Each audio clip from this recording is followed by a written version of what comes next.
요한은 주님으로부터 이 계시의 말씀을 받아서 소아시아 지역에 있었던 7교회에 주님의 말씀을 전했습니다. 이 7교회는 지금 실제로 터키 지역에 있는 당시의 소아시아 교회였습니다. 물론 당시 소아시아 지역에 이 7교회만 있는 것은 아니었습니다. 그럼 왜 7교회인가? 바로 이 7교회가 가지고 있는 대표성과 그리고 상징성 때문이었습니다. 성경에서 7이라는 숫자는 완전하다, 온전하다를 의미하는 것처럼 이 7교회는 모든 시대, 모든 교회를 대표하고 상징하는 것이죠. 그래서 이 7교회에 주신 주님의 말씀은 당시 소아시아 지역에 있었던 이 7교회를 포함하는 것뿐만 아니라 주님의 초림 때부터 재림 때까지 지상에 있는 모든 교회들을 가리켜서 지금 주님이 주시는 말씀이다라는 것입니다. 여러분, 오늘부터 우리가 보게 될 이 7교회는요 크게 세 부류로 나눌 수 있습니다. 크게 세 부류예요.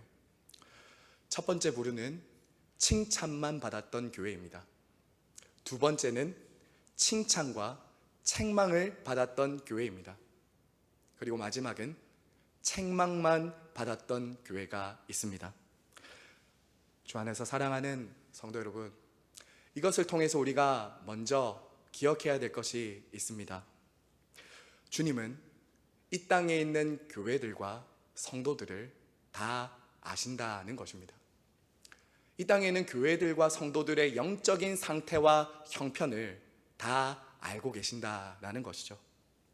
주님은 지금 우리 교회 시냇가에 심은 교회를 다 알고 계시고 우리 각자와 우리 모두의 영적인 상태와 형편을 아시고 판단하고 계신 분이십니다.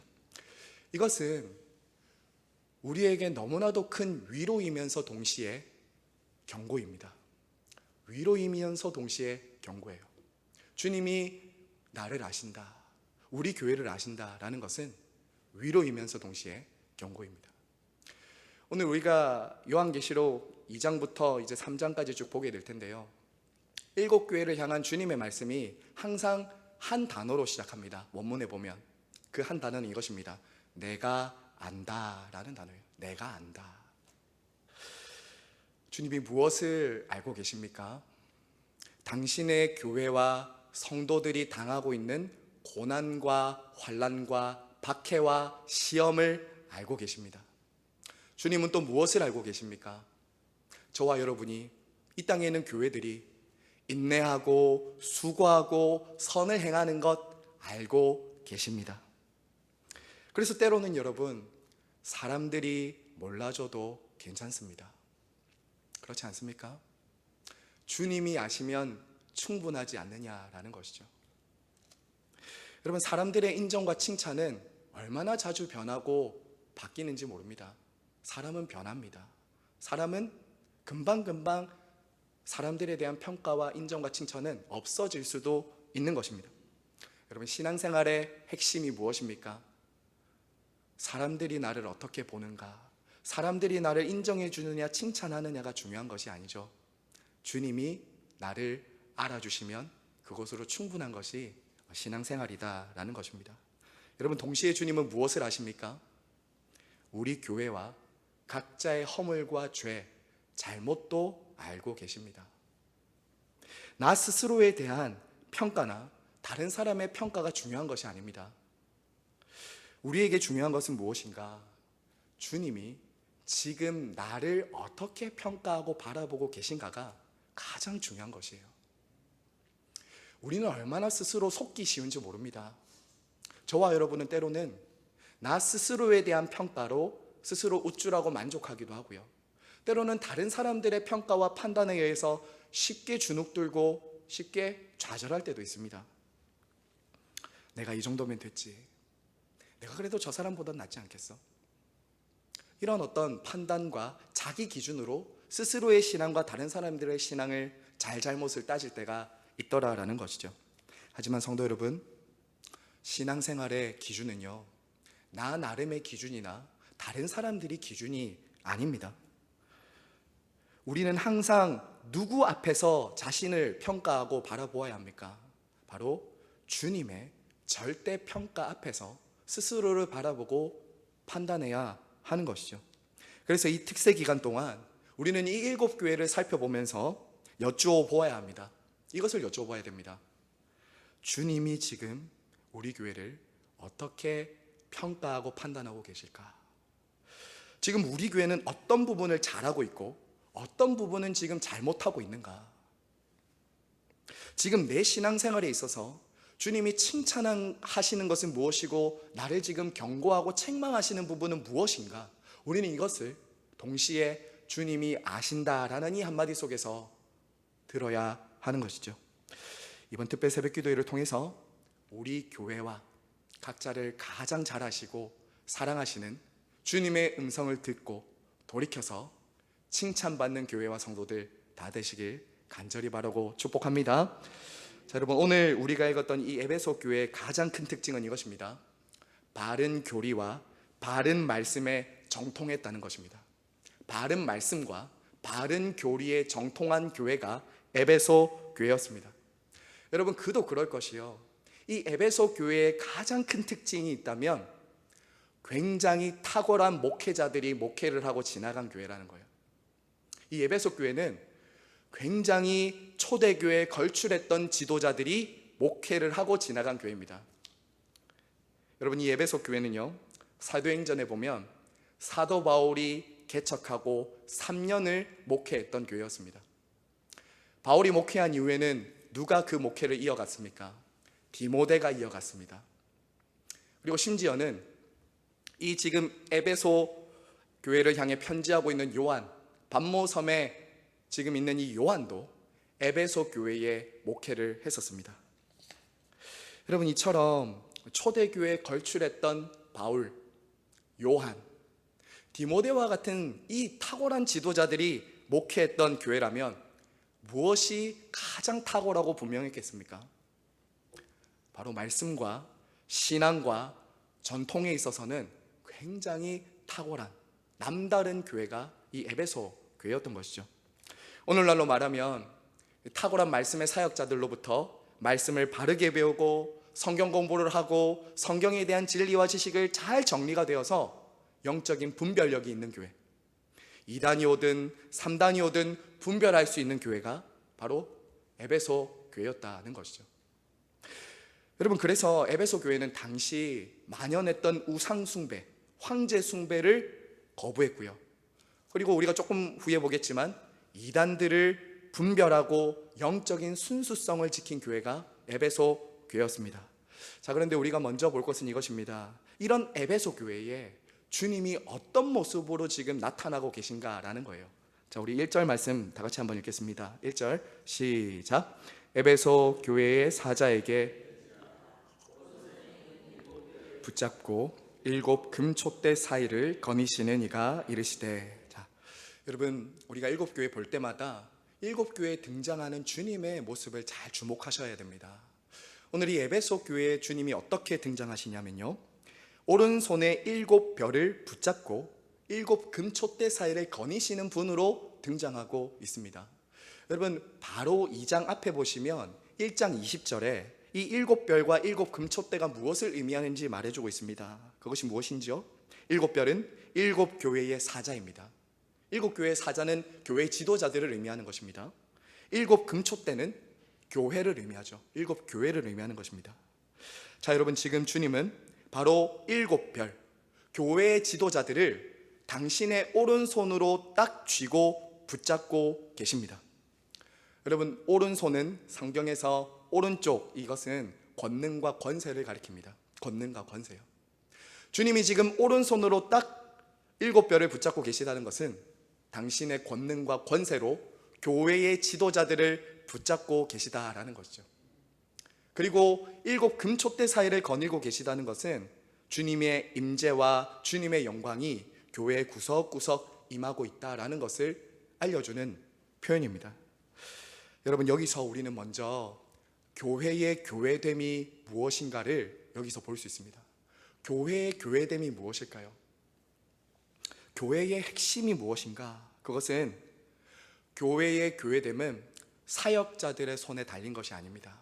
사역자들의 손에 달린 것이 아니에요. 어떤 탁월한 한 사역자들의 손에 교회의 운명이 좌지우지되는 것이 아니라는 거예요.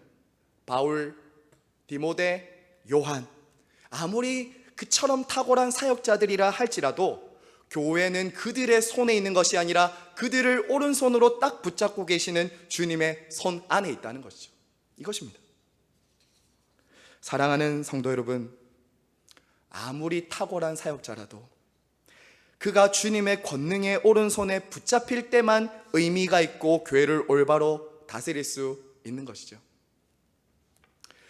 우리는 교회가 어떤 사람의 손에 운명에 달린 것처럼 생각하는 신화를 버려야 됩니다. 신화를 버려야 돼요. 그런 사람은 없습니다. 그런 사람은 없어요. 주님의 권능의 오른손이 종들을 붙잡지 않으면 사람은 너무나도 연약하고 실수가 많고 넘어질 수밖에 없는 연약한 인생들일 뿐일 것이죠.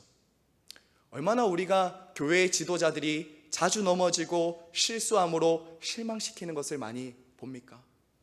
오른손이 붙잡아 주지 않으면, 권능의 손이 붙잡아 주시지 않으면 넘어질 수밖에 없는 연약하고 부족한 사람들이 바로 사역자들입니다. 이것을 우리는 잊지 말아야 됩니다. 여러분, 또 교회는 어떤 곳입니까?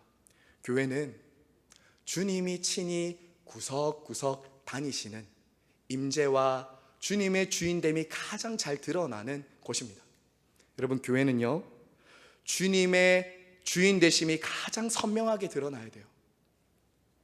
결코 교회는 어떤 목사나 장로나 직분자가 주인이 아닙니다. 우리가 부지런히 다니고 우리가 구석구석 다니면서 교회를 섬기는 것 같아 보여도 그 모든 것은 주님의 주인됨을 드러내기 위해서 구석구석 다니고 이곳저곳 바쁘고 부지런히 우리가 움직이는 것이지 나의 영역 표시를 하는 것이 아니죠. 주님의 주인됨을 더 드러낼 수 있도록 하는 것이어야 되는 것이죠. 주님이 지금 7 금촛대 사이를 거니신다라는 것, 구석구석 교회들의 모든 것들을 면밀하게 살피고 다니시는 분은 우리 주님이시다라는 것입니다. 사랑하는 여러분, 저와 여러분은 주님의 오른손이 붙잡아 주지 않으시면 넘어질 수밖에 없는 연약한 사람들입니다. 저와 여러분은 연약한 인생들입니다. 오히려 주님의 오른손이 붙잡아 주지 않으면 우리는 걸림돌이 되는 연약한 인생들일 뿐이라고요. 그러므로 우리는 겸손히 그분의 손에 붙잡히기를 날마다 사모해야 됩니다. 주님의 손을 떠나서는 저는 살 수 없습니다. 오늘 이 새벽에 나오신 이유도 그거 아닙니까? 왜 이 아침 이런 새벽에 우리가 나와야 됩니까? 주님의 손이 없이는, 주님의 손을 떠나서는 저는 죽습니다. 살 수 없습니다 라는 것으로 나와야 하는 것이죠. 그리고 이 새벽마다 여러분 교회를 위해 기도하실 때요, 이 7별을 위해서 기도하셔야 되겠죠. 교회의 지도자들, 목회자들, 장로님들, 권사님들, 직분자들이 교회의 주인 되신 주님의 마음을 잘 헤아리고 알아서 이 교회를 잘 섬길 수 있도록 여러분 오른손의 권능으로 목회자들과 우리 직분자들을 붙잡아 주시도록 기도해야 하는 것입니다. 자, 여러분, 그럼요, 오늘 이 7별을 붙잡고 7 금촛대 사이를 거니시는 주님께서 에베소 교회를 향해서 뭐라고 말씀하십니까? 우리 2절 3절 보겠습니다. 같이 읽습니다. 시작. 내가 내 행위와 수고와 내 인내를 알고 또 악한 자들을 용납하지 아니한 것과 자칭 사도라 하되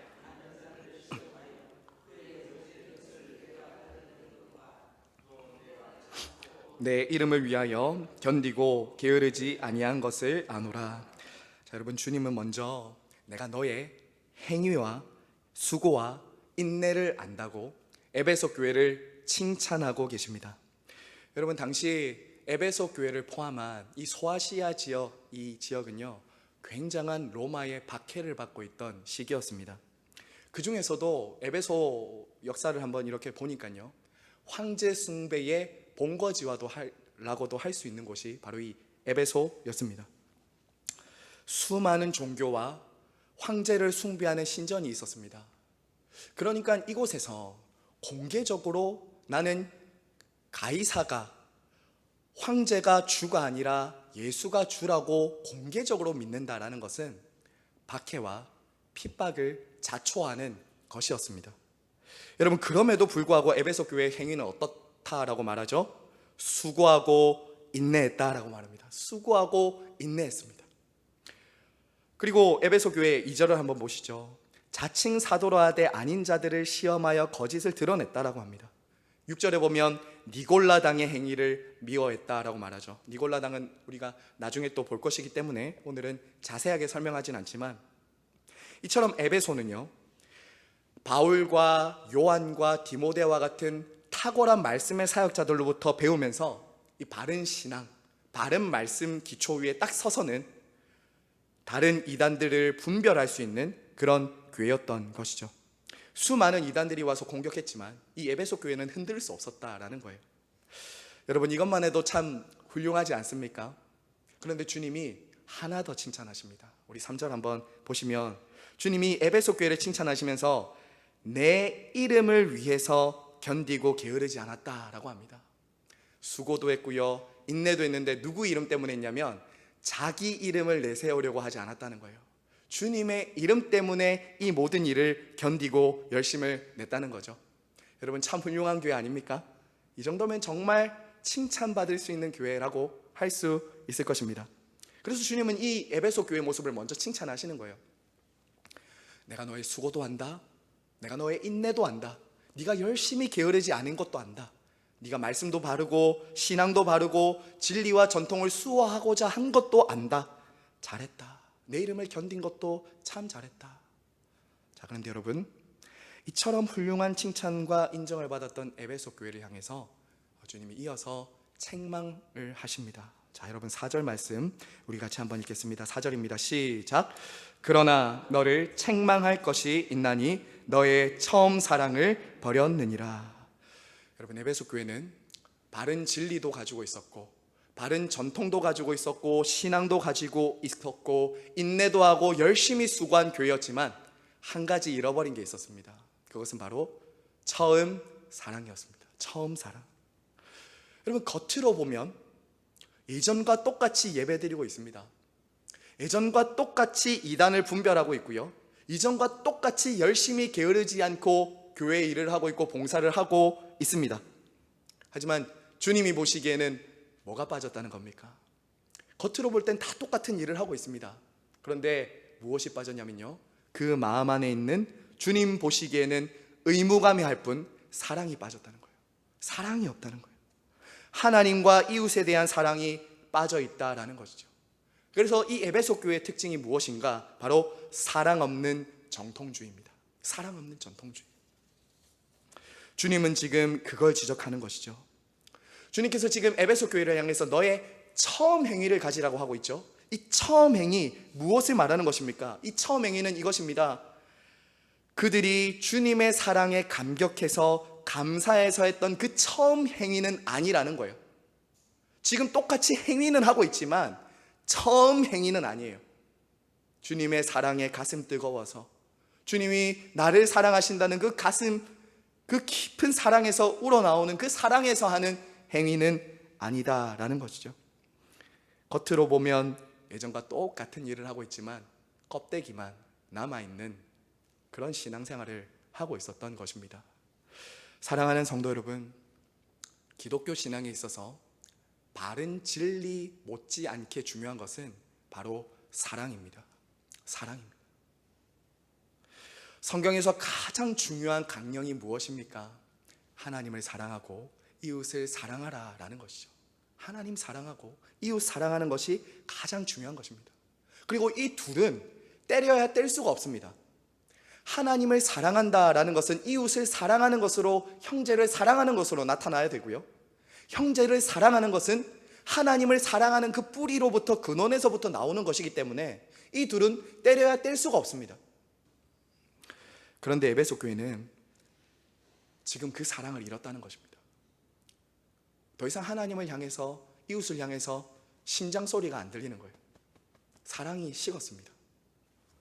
근데 여러분, 이거 참 두려운 일 아닐까요? 이거 참 무서운 일 아닙니까? 사랑 없이도 설교할 수 있고요, 사랑 없이도 교회 봉사할 수 있고요, 사랑 없이도 직분을 감당할 수 있는 것이죠. 참 무섭고 두려운 일 아닐까요? 사랑은 없는데 일은 다 할 수 있어요. 여러분, 그러면 왜 에베소 교회가 사랑에 실패했을까요? 왜 에베소 교회가 사랑을 실패했습니까? 바른 진리와 정통은 강조하고 수호하려고 했지만 사랑의 원리를 잃어버렸기 때문입니다. 사랑의 원리를 잃어버렸기 때문이에요. 여러분, 사도 바울도요, 지식은 사람을 교만하게 하고 사랑은 덕을 세운다고 했습니다. 그리고 우리가 잘 아는 고린도전서 13장에서는 내가 아무리 많은 일들을 하더라도 사랑이 없으면 아무것도 아니라고 했습니다. 사람의 방언과 천사의 말을 할지라도, 내가 심지어는 내 몸을 불살하게 내어줄지라도 사랑이 없으면 아무 소용이 없느니라. 바른 진리, 교리, 신학, 정통을 아는 것 너무나도 중요합니다. 그것 자체를 비난할 수 없습니다. 하지만 여러분, 그것과 동시에 그 바른 진리는 사랑이라는 그릇에 딱 담길 때 하나님을 영화롭게 하고 이웃을 살릴 수 있는 것입니다. 여러분, 사랑을 놓치면 어떤 일이 일어나죠? 우리 안에 사랑이 점점 식어질 때 일어나는 반응들, 변화들은 이것입니다. 서로를 비난하고 정죄한다는 거예요. 서로를 비난하고 정죄합니다. 의무감으로 교회를 섬길 수밖에 없는 것이죠. 그래서 주님이 지금 기대하시는 것은 이것입니다. 너희들의 섬김과 헌신과 수고가 아니라 주님과 이웃을 향한 처음 사랑을 원한다라고 하는 것이죠. 어느 순간부터 예배를 드리러 오는 너의 눈에서 나를 향한 사랑이 느껴지지 않는다. 그때 뜨거웠던 심장 소리와 찬양 소리가 아니라 내게 대해 차가워진 너의 눈빛이 느껴진다.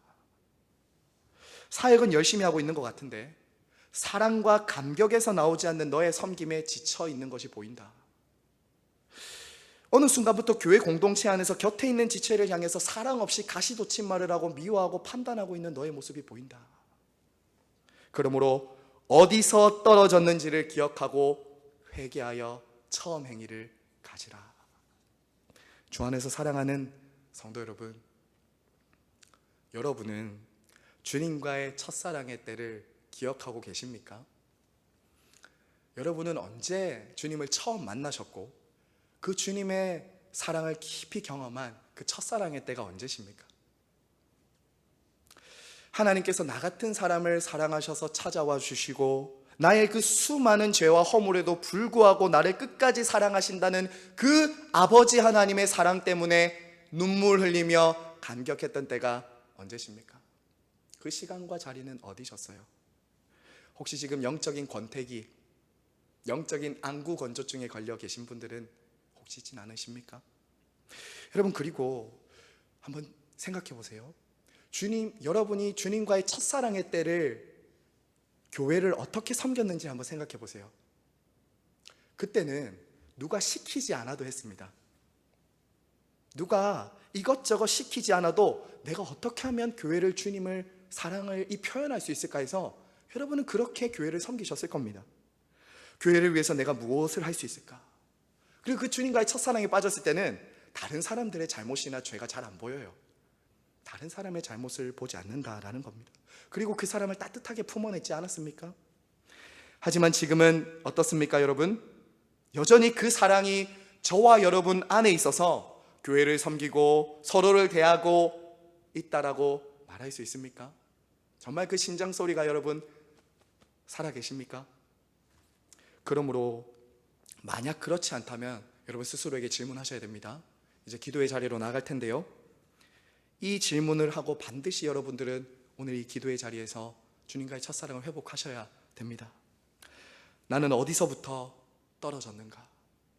어디서부터 떨어졌는가? 언제부터 이렇게 가슴이 식어졌는가? 무슨 일 때문에 내가 주님보다 다른 세상에 있는 것들을 선택했던 일일 수도 있고요, 어떤 불순종이 결정적인 계기가 됐을 수도 있습니다. 그게 언젠지 모르겠지만 그 불순종이 익숙하게 되면서 어쩌면은 기억이 안 나는 상황에 있을 수도 있습니다. 그런데 여기서 기억하라고 했습니다. 무슨 일 때문에 내가 하나님에 대한 사랑과 이웃에 대한 사랑이 점점 식어지기 시작했을까? 언제부터 그 사람이 미워졌지? 언제부터 내가 그 사람을 내 안에서 받아들이지 힘들기 시작했지? 여러분 이거 구체적으로 물어보십시오. 그리고 돌아봐야 됩니다. 그리고 지금도 나를 향한 그 처음 사랑을 간직하고 계시고 그 처음 사랑을 회복하고자 하시는 주님 앞에 돌아가셔야 됩니다. 저와 여러분의 마음이 변했지 주님은 여전히 그 첫사랑을 가지고 여러분을 대하고 계세요. 이게 중요한 겁니다. 주님은 여전히 아버지의 마음으로 우리를 향한 사랑의 시선을 가지고 우리를 지금 이 말씀으로 대하고 계신 것이죠. 성도 여러분, 끝으로 주님은 오늘 이러한 말씀을 가지고 처음 사랑을 회복하는 것이 얼마나 중요한지요. 이 처음 사랑을 회복하지 않는 교회를 어떻게 하겠다고 말씀하시냐면요, 촛대를 옮겨버리겠다 합니다. 여러분, 첫사랑을 회복해도 되고 안 해도 되는 것이 아닙니다. 이 촛대를 옮긴다는 것은, 촛대는 무엇을 의미합니까? 빛을 비추는 교회의 사명을 의미합니다. 촛대를 옮긴다는 것은 교회를 없애버리겠다는 거예요. 교회를 사라지게 하겠다는 것입니다. 첫사랑을 잃어버린 교회와 성도들은 이 땅에 존재할 의미와 목적을 상실한 것이죠. 더 이상 주님은 그 촛대를 사용할 수가 없는 것입니다. 하나님과 이웃을 사랑하지 않는 교회와 성도는 주님이 이처럼 경고하신다는 거죠. 자, 하지만 여러분, 돌이켜서 주님의 음성을 듣고 첫사랑을 회복하는 교회는 어떻게 하신다고 말씀하십니까? 7절 마지막으로 읽겠습니다. 같이 읽습니다. 시작. 귀 있는 자는 이기는 그에게는 내가 하나님의 낙원에 있는 생명나무의 열매를 주어 먹게 하리라. 돌이켜서 첫사랑을 회복한 교회와 성도들을 향해서 주님은 그 아담이 죄로 인해 타락해서 금지됐던 생명나무, 그 열매를 주님과 함께 먹고 마시면서 풍성한 교제를 누리고 회복시키시겠다라고 약속하시는 것이죠. 사랑하는 성도 여러분, 말씀을 맺겠습니다. 여러분 기억하십시오. 주님은 우리를 일꾼으로 부르신 것이 아닙니다. 종으로 부르신 것이 아닙니다. 사랑하는 연인으로, 신부로 우리를 부르셨습니다. 그러므로 여러분, 첫사랑을 회복하는 저와 여러분 모두가 되시길 간절히 바라고 소망합니다. 우리를 사랑하시는 주님께서 오늘도 이 예배와 사역 가운데 메말라 버린 마음으로 사랑과 주님을 향한 그 첫사랑을 잃어버린 채로 예배드리고 교회를 섬기고 있는 우리를 볼 때 얼마나 안타까우시겠습니까? 여러분, 오늘날 어떤 교회가 이 땅에 살아남아서 선한 영향력을 끼칠 수 있을까요? 바로 이 에베소 교회가 가졌던 진리도 가지고 있어야 되지만 사랑도 가진 교회입니다. 진리와 사랑 두 가지 다 가진 교회가 이 세상을 살릴 수 있고 이 세상을 변화시킬 수 있습니다. 사랑 없는 진리는 비난하고 정죄하고 판단하게 됩니다. 싸늘한 진리가 돼요. 진리 없는 사랑은 무분별하고 분별력을 잃어버린 교회가 되게 됩니다. 사랑과 진리를 동시에 다 가지고 있어야 되는 것이죠. 그러므로 우리 시냇가에 심은 교회는 이 시대를 바르게 분별하는 말씀에 대한 올바른 지식과 분별력을 가질 뿐만 아니라 이 시대를 품어내는 뜨거운 사랑을 가진 교회가 되기를 간절히 바라고 축복합니다. 우리 교회도 처음 이곳에 세우셨던 때, 12년 전에 처음 주님이 이곳에 세우셨던 그 모습과 그 사랑을 다시금 감격을 회복하고 이 지역사회를 살려내는 주님의 몸된 교회가 되길 간절히 바라고 소망합니다. 이 시간 함께 기도하겠습니다.